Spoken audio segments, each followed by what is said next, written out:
Baltimore's soft on crime policies just gave this man a get out of jail free card. The man shown in this image, 28-year-old Patrick Bryce, was sentenced to 1 year of home detention and 3 years of probation for assaulting two pro-life men ages 84 and 73 outside a Planned Parenthood in the Democrat-run city. We must warn you, the footage you're about to see is graphic. This surveillance video shows the suspect tackling the first elderly man to the ground. That's when the second man approaches the scene to try to intervene, when then the suspect punches the second man. And once that man is on the ground, the suspect kicks the second man in the head, like punting a football. That is justice. Hello, everyone. This is Outnumbered. I'm Emily Campagno, and joining us today, Laura Trump, host of My View with Laura Trump, Alicia Acuna, Fox News senior correspondent, Lisa Booth, Fox News political analyst, and David Webb, Fox News contributor. Now let's go straight to Madeleine Rivera, live from Washington, with the latest on this heartbreaking story. Madeleine. Hey, Emily, we spoke to the attorney for one of the victims, and he says the problem comes from the fact that the judge cleared the suspect, Patrick Bryce, of a more serious charge. So this is that judge, Yvette Bryant, who's being accused of being too lenient. The jury could not reach a unanimous verdict on the first-degree assault charge against Bryce when this case went to trial earlier this year. That is a felony. It would have led to jail time had he been found guilty of it. So there was a bench trial in June, and that's when Bryant acquitted Bryce on the first-degree assault because she says you could not tell in this video of the attack if Bryce was provoked.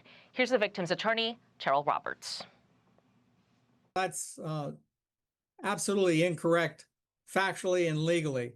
He was committing a crime. That is, Bryce had just tackled Mr. Schaefer into a flower pot and brick wall, and he was out on the ground, and Mr. Crosby was coming to his aid. So there was no legal provocation on the part of Mr. Crosby coming over to aid his friend. It's ridiculous. It's absurd. Roberts adds justice was not served. The effect of all this is that it's open season for pro-life people working around places like Planned Parenthood. It's open season for them, on them. I mean, anybody can come up and assault them, maim them, and essentially get away with it. Bryce admitted he snapped when he attacked the two men. He says he thought one of the victims had made a racial comment, which put him over the edge. The victim's attorney is pushing back on that. Emily. Thank you, Madeleine.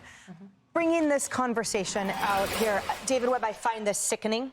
I also find it sickening that the judge says, without the sort of clear proof of provocation, it doesn't need provocation. Nothing justifies that kind of violence. That attorney is absolutely right. It is open season. And the fact that there weren't enhancement charges brought because those two gentlemen were elderly sickens me to my stomach. This is not justice, but this is the U.S. under those Democrat-led cities. Yeah, I mean, put the judge aside for a moment. Let me give you another perspective. As a black Republican, as a conservative, I've been called Uncle Tom, House Negro, all kinds of names throughout my career, and especially since the Tea Party days, by people I work with at SiriusXM. At no time did I ever go to this. So you want to talk about provocation? I've been called just about everything out there. This man, a 28-year-old thug, tackled a 73-year-old man, then took on an 84-year-old. And for the judge to say that the 84-year-old might have jumped in to get in the... How many 84-year-olds out there jump in to get into a fight with a much younger and clearly stronger man? This is garbage. This is Baltimore. This is the kind of judge that has allowed for an atmosphere that led to the riots after Freddie Gray, of all of these things, a city that's broken and doesn't have to live with the problem because these judges live in their nice enclaves or secure environment, are escorted to the courthouses quite often. They have their coverage. But the provocation is garbage.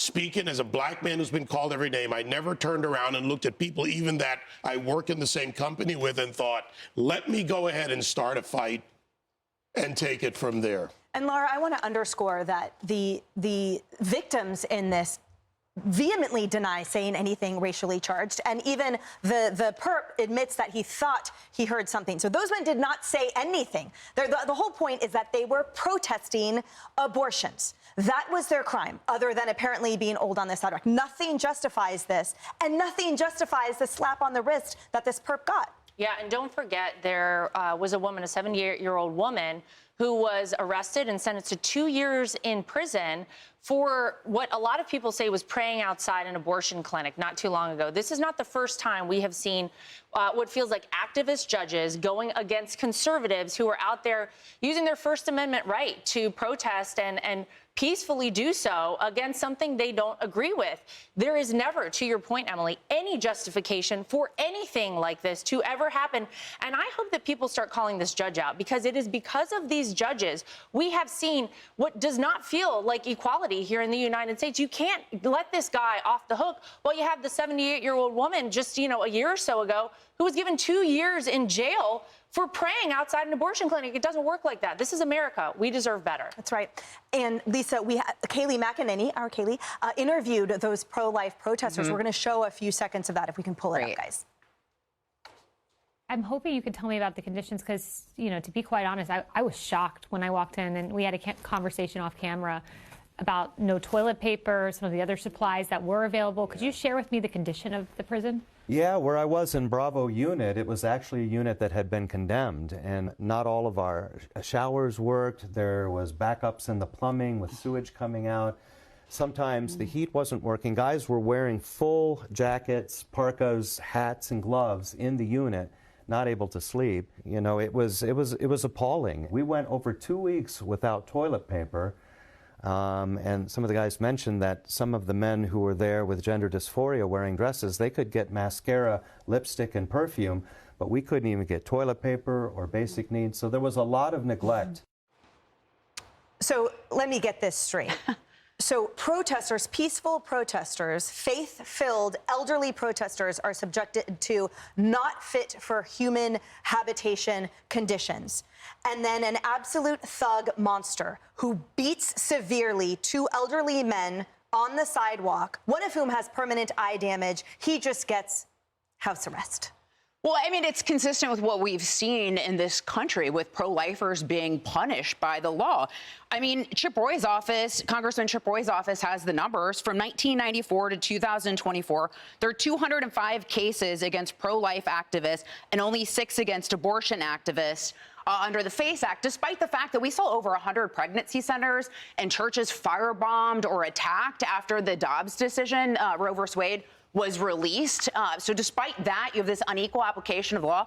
And I wonder if Patrick Bryce, the offender here, is aware that Planned Parenthood was started by Margaret Sanger, who believed in eugenics, and that was her mission. And she spoke at a KKK rally back in, I think it was like 1926. And by the way, if you look at abortion, it does disproportionately impact Black babies. So her mission is still being carried out by pro-abortionists in the country. I just want to also point out that an abortion is committed in this country every 30 seconds as well. And so all these 2 men were guilty of, who were 73 and 80 at the time, were praying outside of a Planned Parenthood and trying to encourage a young woman to make a different decision and perhaps save a life in this country. Yeah. So where do we go from here?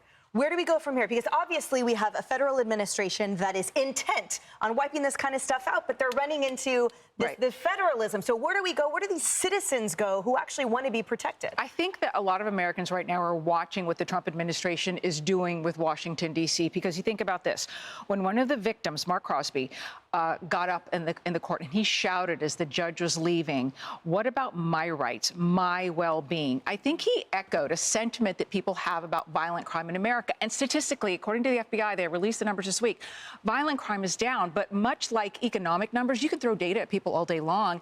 It really has to do with their own personal experience. And I think when someone sees these videos, and just like in Cincinnati, they see these videos and they see the punishment with this case, it's so upsetting. So I think they're watching what the president is doing because they're applying pressure where they feel that Americans aren't safe. Yeah, and certainly in disproportionate terms there in Cincinnati. in Baltimore. Laura, this weekend on your show, you have a very special guest. Tell us what we can expect. Yeah, so this is really exciting. Ksenia Carolina, you see her right there in that promo shot. She was the woman who was an American, a Russian-born but American citizen ballerina who was detained in Russia and given a 12-year prison sentence because she dared to donate $51 to help Ukrainian elderly and children who were impacted by the war. President Trump and Steve Witkoff, of course, were able to get her back here, and she is out of that prison back in the United States, and she's sharing with us her story and what it's been like to be back in the United States of America. Oh, my God, that's Awesome. amazing. We're going to be watching. So that's this Saturday, guys, at 9 p.m., My View with Laura Trump. Hey, everyone, I'm Emily Campagno. Catch me and my co-hosts Harris Faulkner and Kaylee McEnany on Outnumbered every weekday at 12 p.m. Eastern, or set your DVR. Also, don't forget to subscribe to the Fox News YouTube page for daily highlights.